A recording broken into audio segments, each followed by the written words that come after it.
Dove ti trovi? In Sardegna. Gianfranco Zola? Segna! Di dove sei?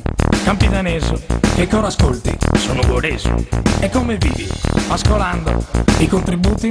Aspettando. Qual è il tuo aspetto? Incazzato col mondo? Ma fiero d'essere sardo. A cosa pensi? Alle donne? E ne vorresti? Anche molte.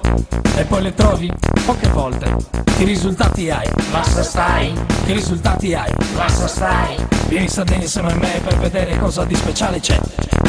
Ti segneremo il sardo, sardo, sardo, sardo, sardo, sardo, sardo, sardo, sardo, sardo, sardo, sardo, sardo, sardo, sardo, sardo, sardo, sardo, sardo, sardo.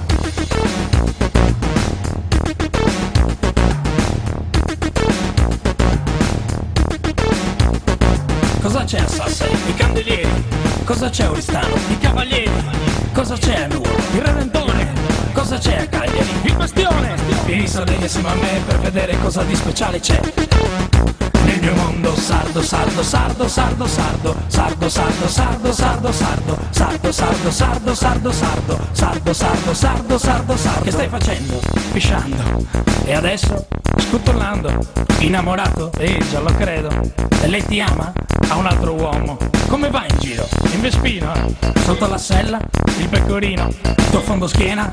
Tuona, tuona. E l'organetto? Suona. Sei felice? Ama la Ghana. E distrazioni? Una nigeriana. E mia sorella? È buona. E l'organetto? Suona.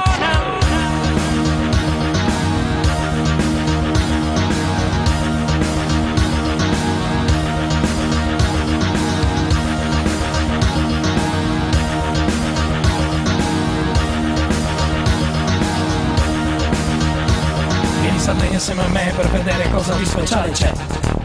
E tanto è tonto il sardo, sardo, sardo, sardo, sardo, sardo, sardo, sardo, sardo, sardo, sardo, sardo, sardo, sardo, sardo, sardo, sardo, sardo, sardo, sardo.